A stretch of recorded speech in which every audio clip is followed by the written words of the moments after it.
হরে কৃষ্ণ, রাধে রাধে। আমরা চলে এসেছি আজকে সেই সুন্দর গুরুত্বপূর্ণ আলোচনা নিয়ে, জন্মাষ্টমী ব্রত নিয়ে। জন্মাষ্টমী ব্রত 2024 সালে কবে আর কিভাবে পালন করব, কেন পালন করব, জন্মাষ্টমী ব্রতের কি কি মহিমা রয়েছে, এই সব কিছু নিয়ে আলোচনা আজকের ভিডিওতে থাকবে। তো সবার আগে আমরা ভগবান শ্রীকৃষ্ণের চরণে জানাই কোটি কোটি প্রণাম। হে কৃষ্ণ করুণা সিন্ধু দীনবন্ধু জগৎপতে, গোপেশ গোপিকা কান্ত রাধা কান্ত নমোস্তুতে। ওম নমো ব্রহ্মণ দেবায় গো ব্রহ্মণ হিতায় চ জগদ্ধিতায় কৃষ্ণায় গোবিন্দায় নমো নমঃ। पापहं पापकर्माहं पपत्ता पापशम्भव त्राहि मम पुण्डरीकाक्षो सर्वो पापो हरो हरि। कृष्णाय वासुदेवाय हरये परमात्मने प्रणतो क्लेशनाशाय गोविन्दाय नमो नमः। जय जय श्री राधे राधे। तो 2024 সালে জন্মাষ্টমী ব্রত কবে? 2024 সালে জন্মাষ্টমী ব্রত 26শে আগস্ট। তো আমরা বাংলা পঞ্জিকায় দেখতে পাচ্ছি 26শে আগস্ট, 27শে আগস্ট, 2 দিনই দেখতে পাচ্ছি। তো নিজ নিজ গুরুদেবের আদেশ অনুসারে আমরা এই ব্রত পালন করতে পারি। তো এই জন্মাষ্টমী ব্রত আমরা কেন পালন করব এবং কিভাবে পালন করব, তো চলুন সেই সব নিয়ে এবার আলোচনা করা যাক। জন্মাষ্টমী মানে হলো সেই শুভক্ষণ, সেই শুভ মুহূর্ত যখন পরমেশ্বর ভগবান শ্রীকৃষ্ণ গোলক ধাম থেকে নিজ মূর্তি ধারণ করে এই ধরায় তার পদার্পণ করা। তো ভগবান করুণাময় এতটাই যে তিনি জীবকে রক্ষা করার জন্য এবং ধর্ম রক্ষা করবার জন্য এবং ভক্তের হৃদয়ে লীলারস আস্বাদন করানোর জন্য ভগবান অবতীর্ণ হন এইভাবে। তো যুগে যুগে তো ভগবান বিভিন্ন অবতারে অবতীর্ণ হন, কিন্তু পরমেশ্বর ভগবান শ্রীকৃষ্ণ তার নিজ রূপে এই জন্মাষ্টমী তিথিতে অবতীর্ণ হন। তো এই কারণেই আমাদের প্রত্যেক মানব জাতির জন্মাষ্টমী ব্রত অবশ্যই পালন করা উচিত। কারণ আমরা শুধু এই মর্তবাসী শুধু ভগবানের এই জন্মাষ্টমী ব্রত পালন করি না, স্বর্গের দেবতাগণ, স্বর্গের প্রত্যেক দেবগণ ভগবানের এই জন্মাষ্টমী পালন করে থাকে, জন্মাষ্টমী ব্রত তারা পালন করে থাকে। তো স্বর্গের দেবতাগণ ভগবানের কৃপা লাভ করবার জন্য তারা অভিলাষী, তারা ভগবানের কৃপা পাওয়ার জন্য অধীর হয়ে থাকে। আর আমরা তো মর্তের সাধারণ মানুষ, তো আমাদের প্রত্যেককেই ভগবানের কৃপা লাভ করতেই হবে। আর তার জন্য আমাদের প্রত্যেককেই জন্মাষ্টমী ব্রত অবশ্যই পালন করতে হবে। এবার প্রশ্ন আসছে যে আমরা তো অনেকেই আছি যারা অসুস্থ, যাদের বয়স হয়ে গেছে, যারা ছোট বাচ্চা, তারা কি করে ব্রত পালন করবে? অর্থাৎ তাদের পক্ষে কি সারাদিন সারা রাত উপবাস করে এই জন্মাষ্টমী ব্রত পালন করা সম্ভব? না, সারাদিন সারা রাত উপবাস হয়তো আমরা শাস্ত্র অনুসারে দেখতে পাচ্ছি ঠিকই, কিন্তু গুরুর আদেশের ওপরে আর কোনো কিছুই হতে পারে না। শাস্ত্রের ওপরে গুরুর আদেশ। তো আমরা প্রত্যেকেই আমাদের নিজ নিজ গুরুর কাছ থেকে সেই বিষয়ে সম্পূর্ণভাবে সম্মতি নিয়ে আমরা সেইভাবে ব্রত পালন করতে পারি। আমরা বাড়িতে ছোট্ট ছোট্ট গোপাল সোনাদের যে ব্রত পূজা পাঠ সঠিকভাবে পালন করব, কিন্তু তার সাথে যদি আমরা না পারি, আমরা ফল মূল আহার করেও এই ব্রত পালন করতে পারি। এবার ফল মূল আহার করার পরেও যদি কেউ তারপরেও দেখা যায় যে তার মধ্যেও তার কোনো সমস্যা রয়েছে, সেক্ষেত্রেও যদি কোনো সমস্যা রয়েছে, তো আমি তো বললামই যে আমার মুখের কথা নয়, শাস্ত্রের উপরে হচ্ছে প্রত্যেকের নিজ নিজ গুরু। তো নিজ নিজ গুরুর আদেশ অনুসারে আমরা সেইভাবে ব্রত পালন করতে পারি। 80-র উপরে যাদের বয়স হয়ে গেছে তাদের ব্রত পালন না করলেও চলে, তবে অবশ্যই এই দিনে ভগবানের অধিক নাম জপ তাকেও করতে হবে এবং তাকেও কিন্তু ভগবানের পূজায় অংশগ্রহণ করতে হবে। তার ছোট্ট শিশু যে 5 বছরের নিচে সে তো কখনোই ব্রত পালন করতে পারবে না, কিন্তু 5 বছরের উপরে যারা রয়েছে তারা ব্রত পালন হয়তো করতে পারে, কিন্তু তারা এইভাবে সম্পূর্ণভাবে শাস্ত্রের নিয়ম অনুসারে হয়তো পালন করতে নাও পারে, তাদের পক্ষে সম্ভব নাও হতে পারে। তো তারা যতটুকু পারবে, তাদের পক্ষে যতটুকু সম্ভব ততটুকু আমরা তাদের করানোর চেষ্টা করব। কিন্তু অবশ্যই এই জন্মাষ্টমী ব্রত আমাদের পালন করতেই হবে, সে যেভাবেই হোক। আর যে সম্পূর্ণভাবে সুস্থ রয়েছে এবং যার পক্ষে সম্পূর্ণ সামর্থ্য রয়েছে তাকে কিন্তু অবশ্যই এই দিনে সারাদিন উপবাসী থাকতে হবে, এবং এমনকি রাতে পূজার পরে শুধুমাত্র ভগবানের প্রসাদ শুধুমাত্র ফল গ্রহণ করতে পারে, এবং পারণ পরের দিন আমরা করতে পারি। কিন্তু এই জন্মাষ্টমী ব্রতের নিয়ম হলো যে জন্মাষ্টমীতে ভগবানের যতক্ষণ না জন্ম হয় ততক্ষণ পর্যন্ত ভক্তরা উপবাস থেকে তার প্রতি ভালোবাসা প্রদর্শন করায়, তার প্রতি সেই ভালোবাসা প্রদর্শনের মধ্যে দিয়ে আমরা অভুক্ত থেকে তাকে ডেকে থাকি। তো এমনিতেই যাদের যাদের বাড়িতে জন্মাষ্টমীর পূজা হয়ে থাকে তারা এতই কাজে ব্যস্ত থাকে, তারা এতই সেদিন গোপুসোনাদের এত রকমের নানান রকমের ভোগ থেকে শুরু করে বিভিন্ন আয়োজন করতে করতে সারা দিনটা এমনিতেই কেটে যায়। তো তার সাথে তখন তাদের খেয়ালই থাকে না যে তারা শরবতটুকুও খেলো কি খেলো না। তো ঠিক আছে, তারই সাথে আমরা কিভাবে পালন করব, যে হ্যাঁ, আমরা যদি আমাদের শরীরে আজকের দিনে দাঁড়িয়ে কারোরই শরীর সম্পূর্ণভাবে সুস্থ নেই, তো আমরা তাই চেষ্টা করব অবশ্যই ফল জল যাদের পক্ষে, যারা একেবারেই না উপবাসী থাকতে যারা পারবে না, তাদের জন্য ফল জল আহার করে উপবাস তারা পালন করতে পারে। হৃদয়ে শুধু যেন হরি নাম চলতে থাকে, কৃষ্ণ নাম চলতে থাকে, ভগবান শ্রীকৃষ্ণ আসছে আমাদের ধরায়, এইরকম একটা মনোভাব নিয়ে যে আনন্দ তাকে প্রদর্শন করাবো, এটা শুধুমাত্র জনসমক্ষে নয়, আমরা ভগবানকে সেই ভালোবাসা প্রদর্শন করাবো, ভগবানের প্রতি সেই প্রেম আমরা হৃদয় থেকে তাকে অর্পণ করার চেষ্টা করব, নিবেদন করার চেষ্টা করব, যেন আমার সঙ্গে আমার পরমাত্মার মধ্যে যেন এমন একটা সম্পর্ক জুড়ে যায় এই দিনে, এমন একটা গভীর তার সঙ্গে সম্পর্ক আমার হৃদয়ের সঙ্গে যেন তার থাকে, যাতে কেউ আর পৃথিবী বুঝতে পারুক না পারুক, পরমেশ্বর ভগবান যেন বুঝতে পারে যে এই ব্যক্তি আমার আজকের এই উৎসবে প্রচণ্ডভাবে আমার প্রতি নিজেকে সমর্পণ করে রেখেছে, এবং অধিক মাত্রায় আমাকেই সে স্মরণ করে যাচ্ছে, আমার নামই জপ করে যাচ্ছে, আমার কাজেই সে মেতে রয়েছে।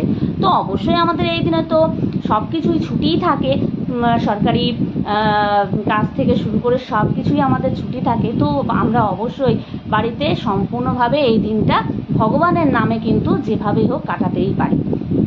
বাড়িতে জন্মাষ্টমী পুজো থাকুক বা না থাকুক, আমাদের এই আয়োজন আমরা করি বা না করি, অন্ততপক্ষে কোনো কৃষ্ণ মন্দিরে গিয়ে অথবা বাড়িতেও আমরা যদি কৃষ্ণ মূর্তিও না থাকে বা গোপাসনা না থাকে, কিন্তু ছবি হয়তো থাকতে পারে, যদি ভগবান শ্রীকৃষ্ণেরও ছবি না থাকে তো নারায়ণের চিত্রপটেই তার আরাধনা করি, তাকে একটু পুষ্প নিবেদন করি, তুলসী পত্র নিবেদন করি, অধিক মাত্রায় তুলসী পত্র পুষ্প এই দিনে আমাদের নিবেদন করা উচিত।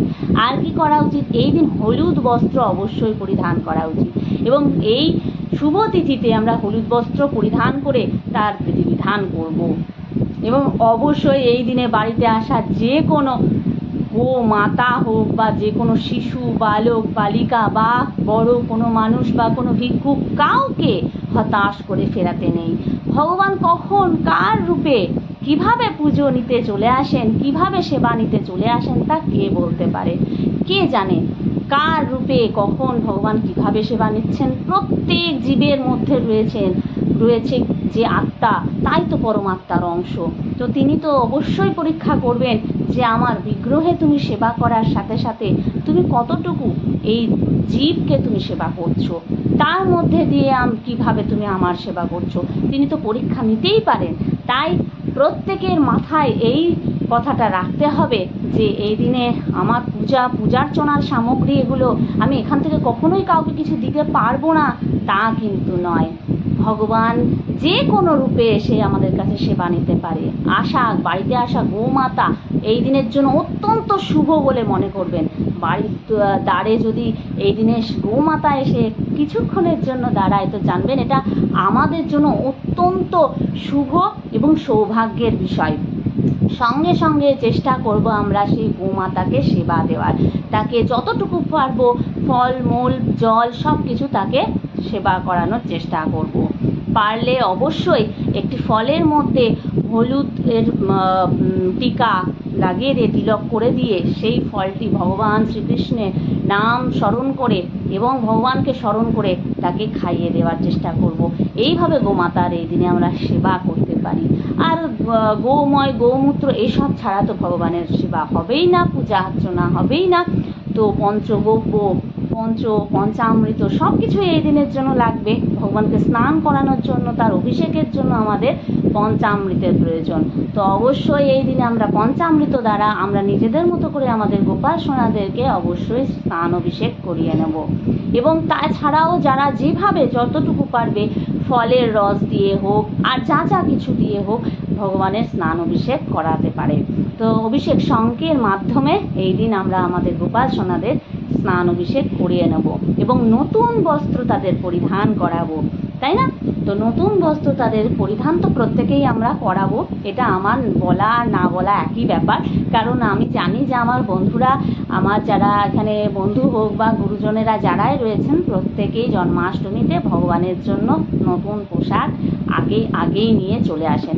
হয়তোবা এখন অনেকের নিয়ে আসা হয়েও গেছে। তো তাকে চেষ্টা করব তার নতুন মুকুট, নতুন বস্ত্র, নতুন বাঁশি, যা তার প্রিয় সব কিছু তাকে দেওয়ার। পারলে একটি গোমাতার বিগ্রহ তার কাছে একটা রাখার চেষ্টা করব। তো এইভাবে সুন্দরভাবে এই দিনটা আমরা পালন করব। তো এই জন্মাষ্টমী মানেই যাদের বাড়িতে জন্মাষ্টমী পূজা হয়ে থাকে তারা তো প্রত্যেকেই উপবাসী থাকে এবং উপবাসের সাথে সাথে আমি যেভাবে নিয়ম বললাম সেভাবেই আমরা উপবাস করতে পারি এবং হলুদ বস্ত্র পরিধান করি। অধিক মাত্রায় পুষ্প আমরা নিবেদন করতে পারি, তুলসী পত্র আমরা অধিক মাত্রায় তাকে নিবেদন করতে পারি, তুলসী মালা তৈরি করে আমরা পরিধান করাতে পারি। তুলসী মালা আমরা কিভাবে তৈরি করব সেই বিষয় নিয়ে আমি আমার এই রাধা ভক্ত তুলসী ইউটিউব চ্যানেলে আমার একটি ভিডিওতে, শর্ট ভিডিওতে আমার দেওয়া রয়েছে যে কিভাবে আমরা তুলসী মালা তৈরি করব।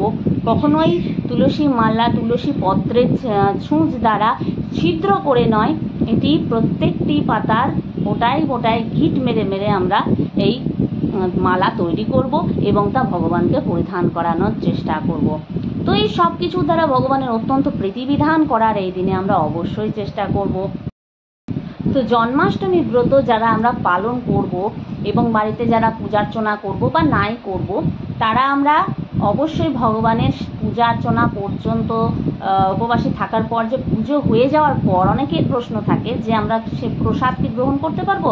অবশ্যই ফল প্রসাদ তো গ্রহণ করতেই পারবো এবং তার সাথে আমরা যে বিভিন্ন ধরনের এই দিনে পিঠা পুলি সন্দেশ এবং বিভিন্ন রকমের যে ভগবানকে ভোগ নিবেদন করে থাকি, তার মধ্যে তালের লুচি, তালের বড়া, আর তাছাড়াও অন্ন ভোগও আমরা নিবেদন করে থাকি। ঠিক যেমন পরমান্ন ভোগ নিবেদন করে থাকি, অন্নের মধ্যে অনেকে খিচুড়ি, অনেকে পোলাও, এইসব ভোগও নিবেদন করে থাকি। তো এইসব ভোগকে আমরা গ্রহণ করতে পারবো? শাস্ত্র অনুসারে এই দিনে কিন্তু এইসব ভোগ আমাদের গ্রহণ করা নিষিদ্ধ রয়েছে, কিন্তু আমরা নিজ গুরুদেবের আদেশ নিয়ে আমরা সেই আদেশ অনুসারে কিন্তু গ্রহণ করতে পারি। কারণ ভগবানের প্রসাদে কোনো অপরাধ হয় না। ভগবানের প্রসাদ, ভগবানের এই শুভক্ষণে শুভ তিথিতে যদি আমরা গ্রহণ করি তাতে কোনো অপরাধ হবে না। ভগবান তো কৃপা করবার জন্যই এই দিনে এসেছেন, ভক্তের হৃদয়ে তার যে লীলা রস তা আস্বাদন করানোর জন্যই তো ধরায় অবতীর্ণ হন।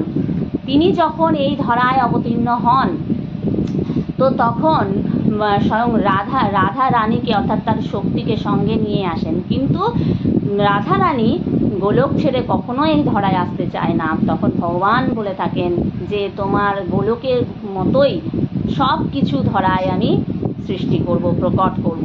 অর্থাৎ রাধা রানী গোবর্ধন গিরি এবং যমুনা এই সব কিছুকে ছেড়ে আসতে চান না এই ধরায়। আর ভগবান রাধা রানীর জন্য আলাদা করে আমাদের চিৎ জগতের গোলকধাম বৃন্দাবনকে তৈরি করেন, প্রকট করেন শুধুমাত্র শ্রীজির জন্য, শুধুমাত্র রাধা রানীর জন্য।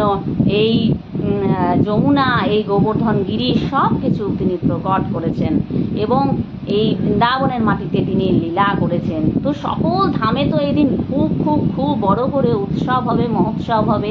তো আমরাও প্রত্যেকে নিজ নিজ বাড়ি একদম তৈরি করে ফেলবো চিৎ জগতের গোলকধাম, অর্থাৎ কি বৃন্দাবন ধাম। আমরা প্রত্যেকেই বৃন্দাবন ধাম তৈরি করব তো? হ্যাঁ, অবশ্যই আমাদের জন্মাষ্টমী তিথিতে প্রত্যেকের গৃহে নিজের মনের সমস্ত দুঃখ, কষ্ট, ভয়, জড়তা সব কিছুকে দূরে সরিয়ে রেখে যার যতটুকু যেমন সামর্থ্য সেই অনুযায়ী আমরা চেষ্টা করব ভগবানের প্রীতিবিধানের, ভগবানের সন্তুষ্টি বিধানের, ভগবানকে যতটুকু পারবো যেভাবে ভোগ নিবেদন করার চেষ্টা করব।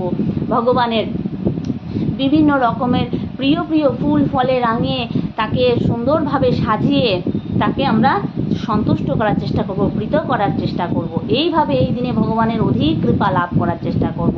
যদিও সারাদিনটা বিভিন্ন কাজের মধ্যে আমাদের সময় কেটে যাবে, তো তারই মধ্যে আমাদের চেষ্টা করতে হবে অধিক মাত্রায় হরিনাম জপ করবার, ভগবানের এই আবির্ভাব লীলা শ্রবণ করবার।